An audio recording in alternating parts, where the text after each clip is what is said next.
Salut tout le monde, bienvenue dans ma cuisine. Aujourd'hui on se retrouve avec Jeannot et Janine pour travailler. On va faire des cakes de Noël, donc un cake aux 5 épices et un cake fondant citron. Enfin pas tout à fait fondant, je dis une bêtise. Un cake au citron qui sera plus fondant que le cake aux 5 épices. Alors ça c'est une super recette quand vous avez des invités de dernière minute qui vous appellent comme ça. Ouais, salut Lily, j'arrive dans 30 minutes. Je viens boire un café et que vous, à la maison, vous n'avez rien préparé. Donc la recette, elle se fait je ne mens pas, en 5 minutes top chrono. Là, évidemment, non, puisque je vais tout vous détailler. Mais à la maison, en 5 minutes top chrono, vous enfournez 30 minutes au four ou 20 minutes. Vous verrez pourquoi pendant la vidéo, si c'est des cakes un peu plus petits. Mais sinon, le temps qu'ils arrivent, c'est prêt. Vous faites le café, vous préparez le thé et hop, tout le monde sur le canapé et on passe un bon moment. C'est aussi hyper pratique pour les cadeaux des maîtres et maîtresses. Je ne sais pas vous, mais moi j'ai 5 enfants qui me demandent, oui, j'en ai 5, vous avez bien entendu, 5 enfants de 2 ans à 16 ans qui me demandent là pour vendredi d'aller acheter des chocolats de Noël pour leurs profs ou pour leurs maîtres et maîtresses. Donc j'ai réfléchi, 5 fois le prix des chocolats, bon, on va faire des cakes. Et les cakes de Noël, ce n'est pas un pain d'épices, c'est un cake 5 épices. Ça fait toujours son petit effet, c'est fait maison, on les fait avec eux. Ils sont contents et franchement, il n'y a pas meilleur cadeau qu'un petit cake fait maison ou un petit biscuit fait maison. Voilà.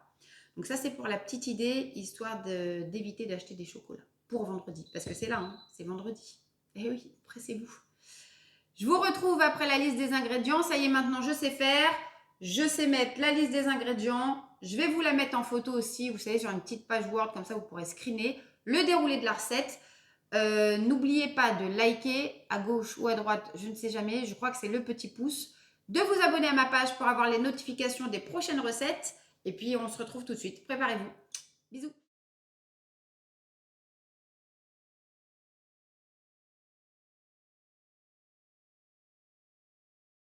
Alors voilà, tout est prêt, on va commencer. Alors première chose, thermostat 180 degrés pour le four. Pour tout ce qui est biscuits, tartes, gâteaux, en général c'est 180 degrés. Ça peut évoluer, mais bon, en général pour ces pièces-là, c'est 180 degrés, on ne bouge pas. Et thermostat 6-7 pour ceux qui n'auraient pas la précision sur la température et qui n'auraient pas un four multifonction à la maison. On a tout ce qu'il faut. Alors, ça fait beaucoup comme ça, là, parce que moi, j'ai 2 robots. J'ai Jeannot et Janine. Donc, on va travailler, on va faire les 2 cakes en même temps. Mais bien évidemment, je vais tout vous détailler pour le cake aux 5 épices et le cake au citron. Pas de panique, on ne s'inquiète pas. Je voudrais revenir sur les œufs. La dernière fois, dans l'autre vidéo, je vous avais parlé des œufs. Et je vous avais parlé des catégories des œufs. Et j'ai eu pas mal de questions sur ce sujet en me demandant mais où est-ce qu'on voit le 0, le 1, le 2 ou le 3. Alors, je vais m'approcher de la caméra et je vais vous expliquer plus clairement. En fait, quand vous achetez un œuf, vous ouvrez la boîte au magasin carrément et vous regardez bien si dessus c'est 0, 1, 2 ou 3. À partir de là, vous pourrez savoir si ça fait partie d'un élevage de poules au sol. En général, c'est 2. Poules en cage, c'est 3. Et si ça fait partie plutôt d'un éleveur qui élève ses poules en plein air, donc généralement c'est 1 et les œufs bio c'est 0. Si vous avez des poules comme moi à la maison, mais là j'ai pas été voir si Jacqueline et Josette avaient pondu, parce que j'ai pas été dans le poulailler ce matin, il n'y a rien. Évidemment, il n'y a rien écrit.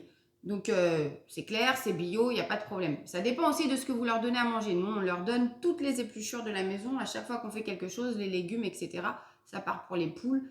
On dirait des dindons, on dirait plus des poules. Donc c'est hyper bon. Et puis quand on fait cuire un œuf, eh ben, le jaune est vraiment très très jaune. Donc c'est ce que je vous expliquais la dernière fois. C'est vraiment en fonction de l'alimentation. Je m'approche, je vous montre. Et puis après, on commence. Alors voilà. Est-ce qu'on voit bien là? Voilà. Donc, vous avez le chiffre 1 ici. OK. Ensuite, vous avez 1 ici. Donc, ça, c'est un éleveur qui élève ses poules en plein air. FR, c'est le pays, donc la France. Et ensuite, vous avez le code de l'éleveur pour pouvoir le retrouver. Voilà, ça, c'est important.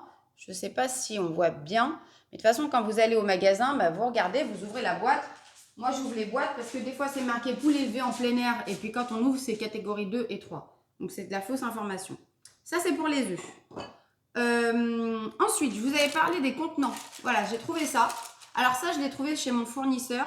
Mais en fait, maintenant, Vous en avez aussi en supermarché. C'est hyper simple à trouver. C'est des petites barquettes en bois avec un petit papier sulfure à l'intérieur. Vous faites cuire votre cake à l'intérieur directement dans le four. Et puis vous l'offrez comme ça directement. Souvent en boulangerie maintenant, vous avez des petits pains qui sont cuits comme ça. C'est vachement sympa et puis ça fait des petits cadeaux à offrir. Donc nous on va utiliser ça. Et puis autre chose, on va avoir besoin en matériel parce qu'on va devoir râper un petit peu de zeste. Une râpe. Donc si vous n'avez pas, alors ça c'est pas la vraie râpe à zeste pro etc. Mais moi c'est ce que j'ai dans ma cuisine et ça me suffit largement. Une petite râpe, attention de ne pas vous trancher. Un couteau. Un presse-agrumes, si vous avez électrique, c'est encore mieux.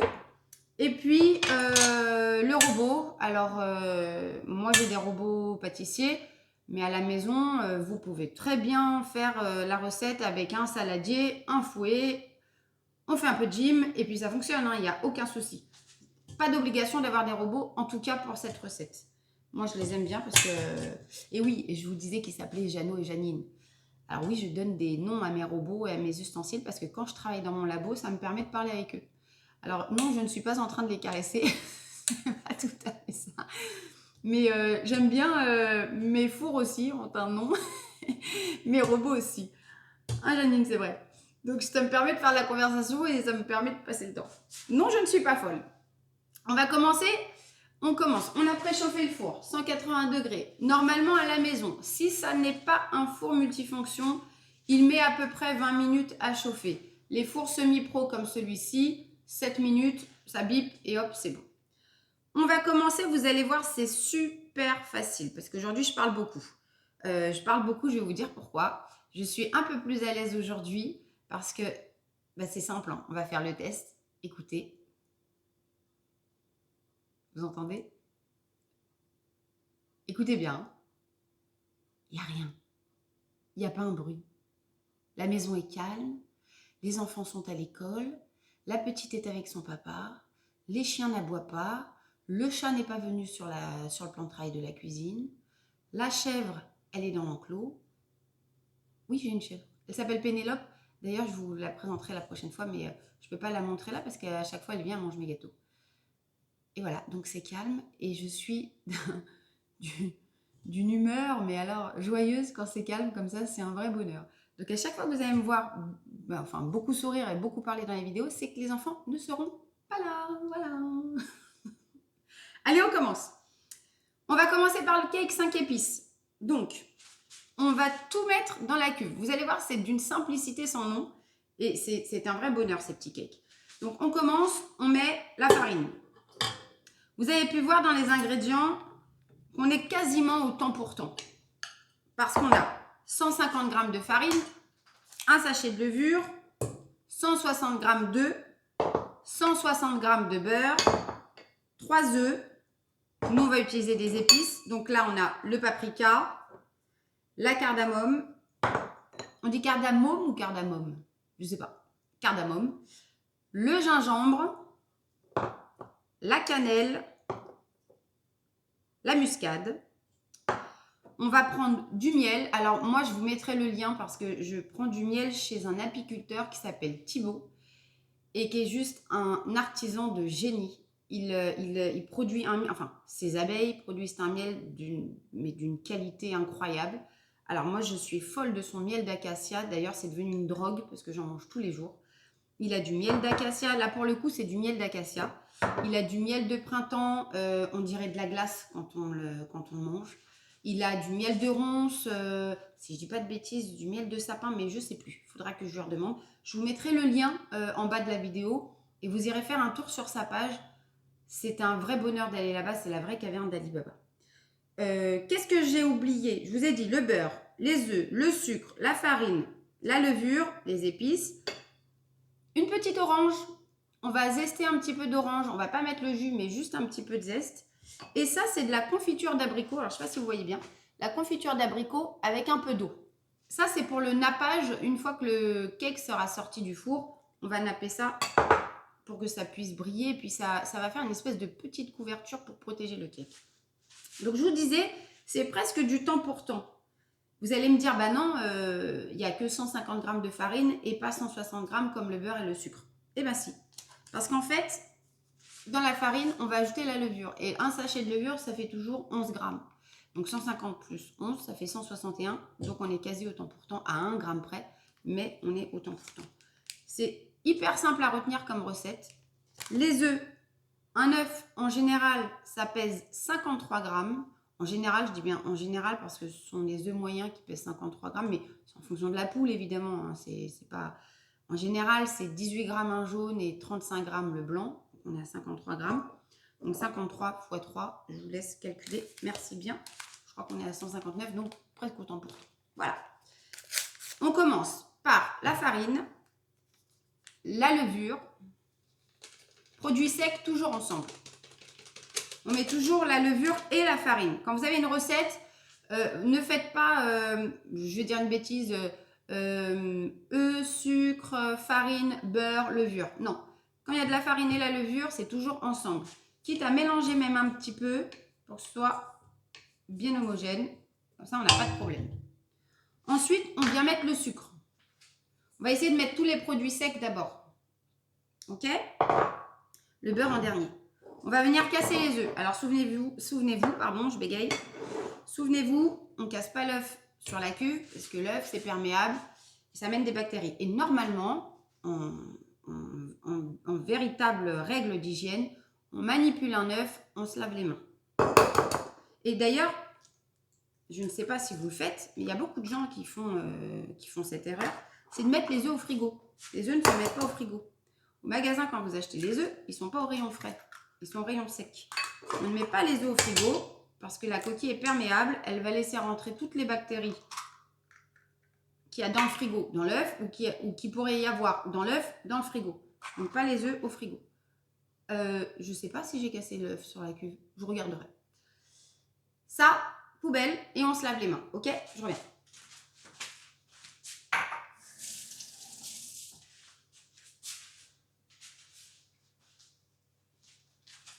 Donc, ensuite, on va commencer à fouetter un petit peu. Toujours vitesse 1.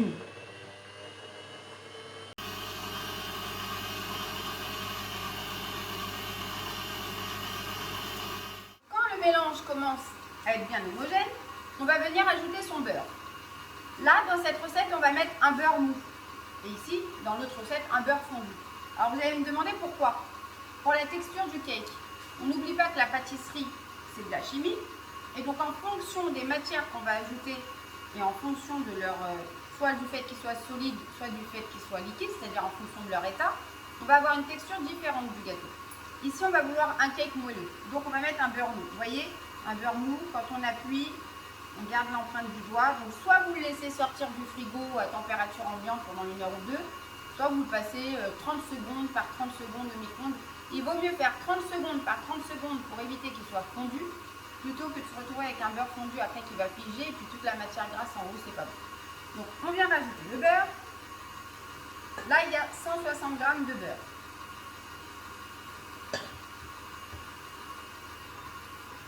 Toujours à vitesse 1-2. Hein. On ne change pas sa vitesse. Voilà, on met tout. En pâtisserie, on ne gâche rien.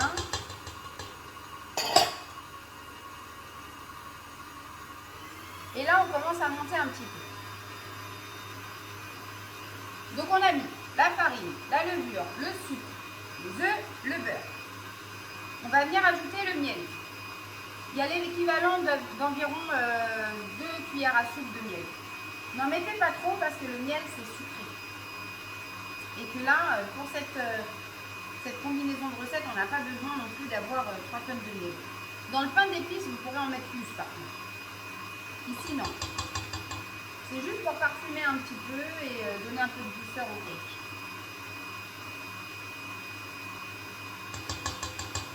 Voilà. Ensuite, on va mettre les épices. Pour les épices, on y va doucement parce que c'est assez fort. On va mettre l'équivalent vraiment en saupoudre, c'est-à-dire l'équivalent d'une demi-cuillère à café si vous voulez vraiment peser. Donc là, j'ai mis la cardamome. Moi, je dis cardamome, pas cardamome. Le gingembre.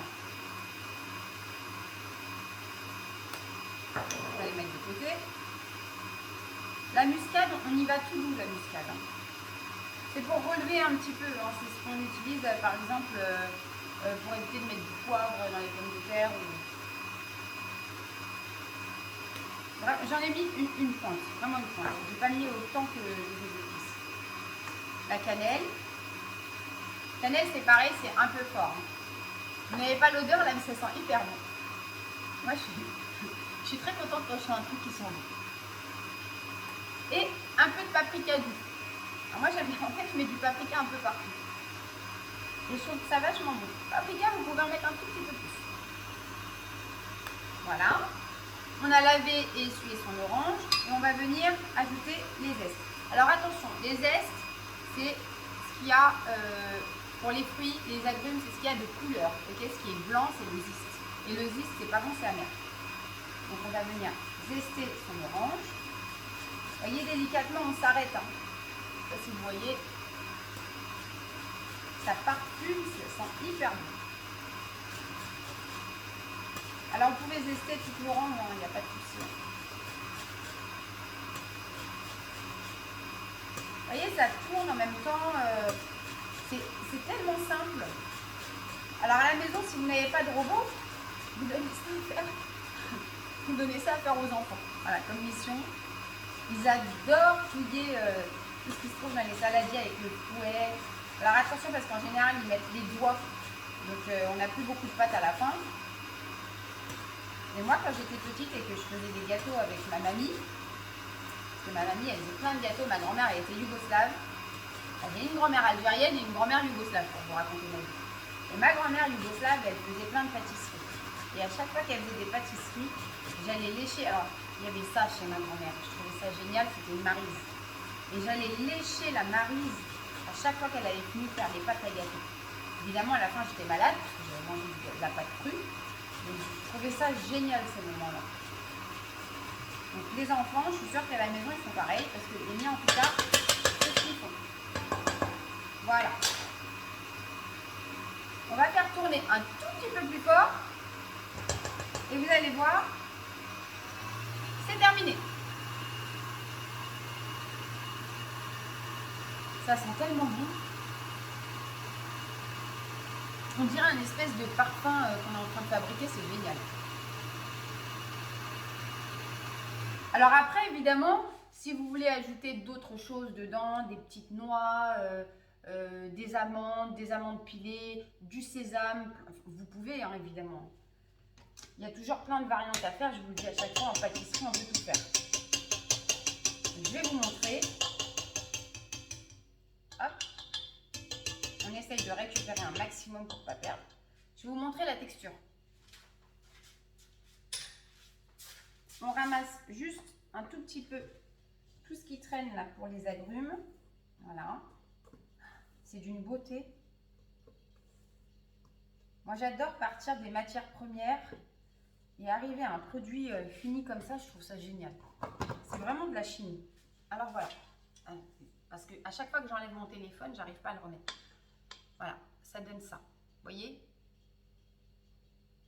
Hop. C'est pas liquide, d'accord? C'est la texture qu'on veut pour avoir un cake moelleux.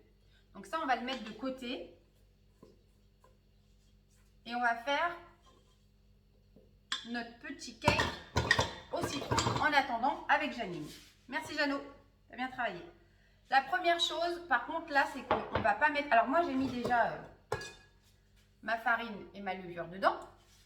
Hop, mais je n'ai rien mis d'autre. On va venir d'abord couper nos citrons pour récupérer le jus. Alors, on a besoin du zeste aussi.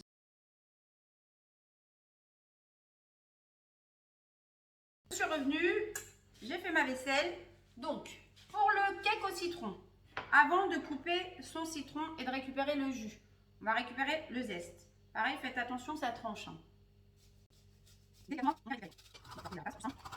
Alors, avant, vous allez laver, essuyer le citron, c'est que les citrons sur les fruits, mais c'est pas besoin. Au moins une. On va faire cela.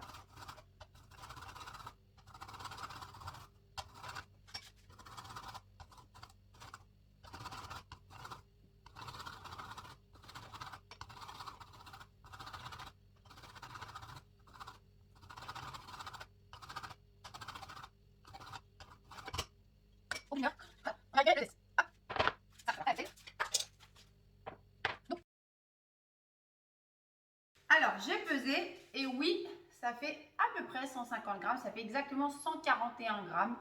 Mais si vous voulez, en fait, ça équivaut à un verre. Voilà, pour vous donner la dose qu'il faut avoir dans la recette. C'est un verre. Donc, soit vous avez des gros citrons, soit des petits, mais il vous faut un verre de jus de citron. La question que je vais sûrement avoir, c'est est-ce qu'on peut prendre du jus de citron, vous savez, qui se vend déjà en petites bouteilles? Alors, oui, mais ça n'aura jamais le même goût qu'un vrai citron pressé, parce qu'ils sont toujours plus adoucis. Là, il y a vraiment l'acidité, le peps du citron. Vaut mieux acheter des petits citrons, les presser soi-même, plutôt que d'acheter le petit jus de citron déjà fait. Enfin, c'est mon ressenti. Donc, dans la cuve ou dans votre saladier, vous avez la farine, la levure. On ajoute le sucre, donc toujours produit sec. En premier, on essaye de ne rien perdre. Voilà. On vient casser ces 3 œufs de catégorie 1 ou de catégorie 0. Ah, vous allez prendre le plié, vous allez voir. J'y tiens tellement à ça. Hop.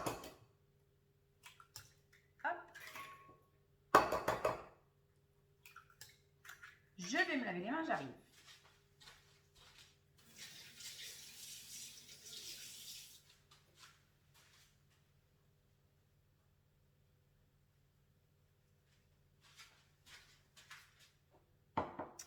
Ensuite, on va commencer à faire tourner comme tout à l'heure. C'est exactement la même base, la même recette pour ce cake-là. Voilà, on est à 1. On attend que ça se mélange bien. Ça, hop, ça va aller à la vaisselle.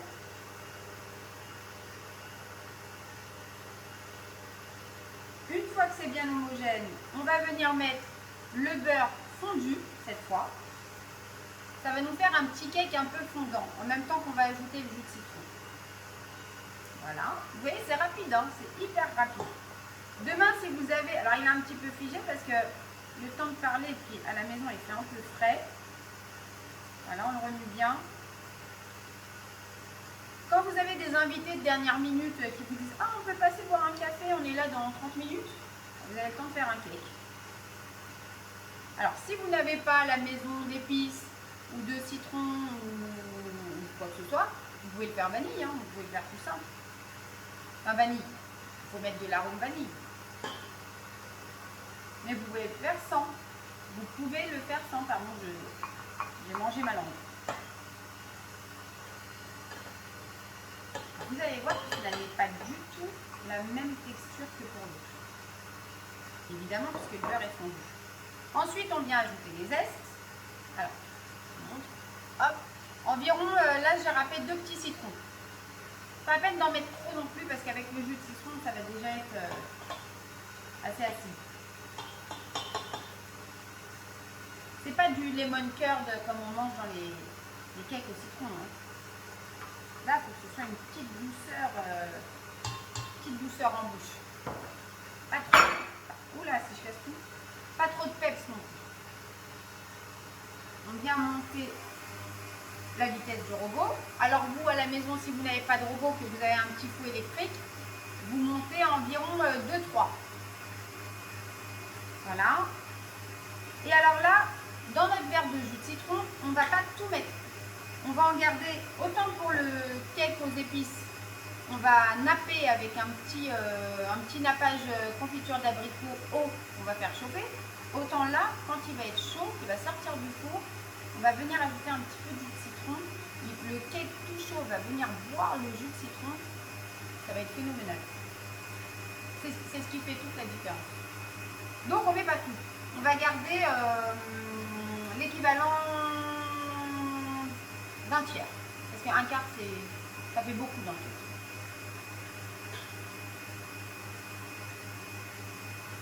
Vous laissez boire plusieurs fois, hein. Vous ne mettez pas tout d'un coup. C'est acide et il ne faudrait pas que ça vienne manger la levure. Vous allez voir de toute façon que ça ne va pas monter autant que l'autre. Alors là, il y a une réaction chimique qui se produit, pardon. Ça fait une petite émulsion. je trouve ça génial la pâtisserie. D'ailleurs, en cours de chimie, en cours de physique-chimie, on devrait apprendre la pâtisserie aux enfants. Ne serait-ce que quand on fait du caramel. L'état de sucre solide à l'état liquide, c'est juste... moi, je trouve ça tellement incroyable. Je peux m'épanouir devant un caramel quand même. je trouve beaucoup de plaisir à regarder un caramel fondre. Je trouve ça génial. La pâte à choux, pareil, quand elle se développe. J'adore. Hop. Alors, on laisse ça. Ok? On laisse tourner un petit peu. Vous voyez, il y a une réaction en fait avec la levure et ça monte. C'est rigolo.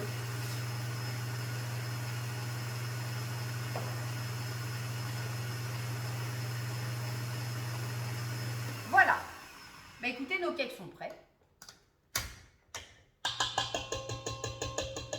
Hop. On va venir les verser dans nos petits contenants. Et on va les enfourner. Alors, attention, en fonction de la quantité d'appareils à gâteau que vous allez mettre dans vos moules, évidemment, le temps de cuisson va soit augmenter, soit réduire. Donc là, on va avoir des petits cakes. Là, des cakes moyens. Et pour les moules normaux à la maison, les moules sont plus grands. Ok? Donc là, on va partir sur du 20-22 minutes. On viendra piquer avec un couteau pour voir si c'est bien cuit. Et là, on va partir sur du 30 minutes. D'accord? À la maison, il se peut que vous soyez à 40 minutes si vous faites un cake dans un grand moule. De toute façon, vous pouvez toujours ouvrir le four et voir comment ça se passe. C'est pas de la pâte à choux, on peut ouvrir, il n'y a pas de problème. Alors, on va commencer par notre cake. Ah, je trouve ça génial. Il est magnifique. Alors, vous voyez, il est un peu plus lourd que celui au citron. Celui au citron, vous voyez, il est... Attendez, je vous montre. Il est beaucoup plus léger. Il est plus aérien, tout simplement parce qu'on a ajouté du beurre fondu et que le jus de citron est venu modifier tout ça. Et là, vous voyez, il est plus lourd. Vous avez vu? La même recette, c'est juste qu'on a... Oh pardon, j'ai jeté ma maryse. La même recette, c'est juste qu'on a modifié l'état du beurre. Et ça change tout. Donc, moelleux, un peu plus fondant en bouche. Ok? Alors, on va venir verser donc, dans vos moules. Ici, on a un petit papier sulfurisé. Si à la maison, vous n'avez pas ces petits moules-là, ces petits contenants-là, ce n'est pas grave. Vous prenez un moule classique, vous le beurrez, d'accord? Et ensuite, vous venez tamiser un petit peu de farine dedans. Alors, là, je ne l'ai pas, mais c'est dommage, j'aurais dû le faire. Vous venez tamiser un petit peu de farine et vous venez tapoter le moule pour enlever l'excédent de farine, d'accord? C'est pour éviter tout simplement qu'avec le beurre, en fait, la pâte à gâteau colle au fond du moule quand vous allez vouloir le démouler. Vous allez voir que de cette manière-là, il va se démouler tout seul. Donc ici, on n'a pas besoin puisqu'on a du papier sulfurisé. Donc on va venir verser, attendez, je vous montre bien, notre appareil à cake à hauteur de moitié. Alors pourquoi à hauteur de moitié et pourquoi on ne remplit pas jusqu'au bord? Tout simplement parce qu'il y a de la levure dedans et qu'évidemment, ça va cuire, ça va gonfler et que si vous en mettez jusqu'à ras-bord, eh bien, ça va déborder, vous en aurez plein le four. Donc, comme ça, ça suffit. On tapote légèrement. Je vais vous montrer. Hop, voyez? C'est à hauteur de moitié du papier sulfu. Comme ça, quand il va cuire, il va gonfler et il va être magnifique. Donc là, j'en ai pas mis beaucoup. Hein. C'est un petit moule, donc on en met en fonction du moule. Pareil dans le moule qui est de dimension moyenne, je perds mes mots. Si vous sentiez les saveurs, c'est incroyable. Il faut vraiment que vous le fassiez à la maison parce que c'est... Alors, quand vous allez le faire, il se peut que vous pensiez qu'il n'y a pas assez d'épices. C'est pas grave, hein, bon, je vais vous en rajouter un petit peu plus. Ça dépend des goûts. Moi, j'aime bien que celui-ci soit un peu plus doux. Le pain d'épices, par contre, oui, vous pouvez y aller sur les épices. Hein. D'où son nom d'ailleurs, hein, pain d'épices. Hop, voilà, je suis un peu gourmande. J'avoue que j'en ai rajouté un petit peu. J'espère qu'il ne va pas déborder. Parce que alors là, si je vous fais toute une leçon sur le fait de ne pas tout mettre et que par gourmandise, on rajoute un peu plus et hop, il déborde, ça craint un peu.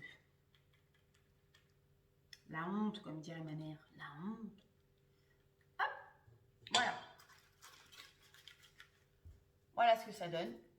C'est joli, on dirait un pain. Donc ça va partir au four. Et on va faire pareil avec l'autre.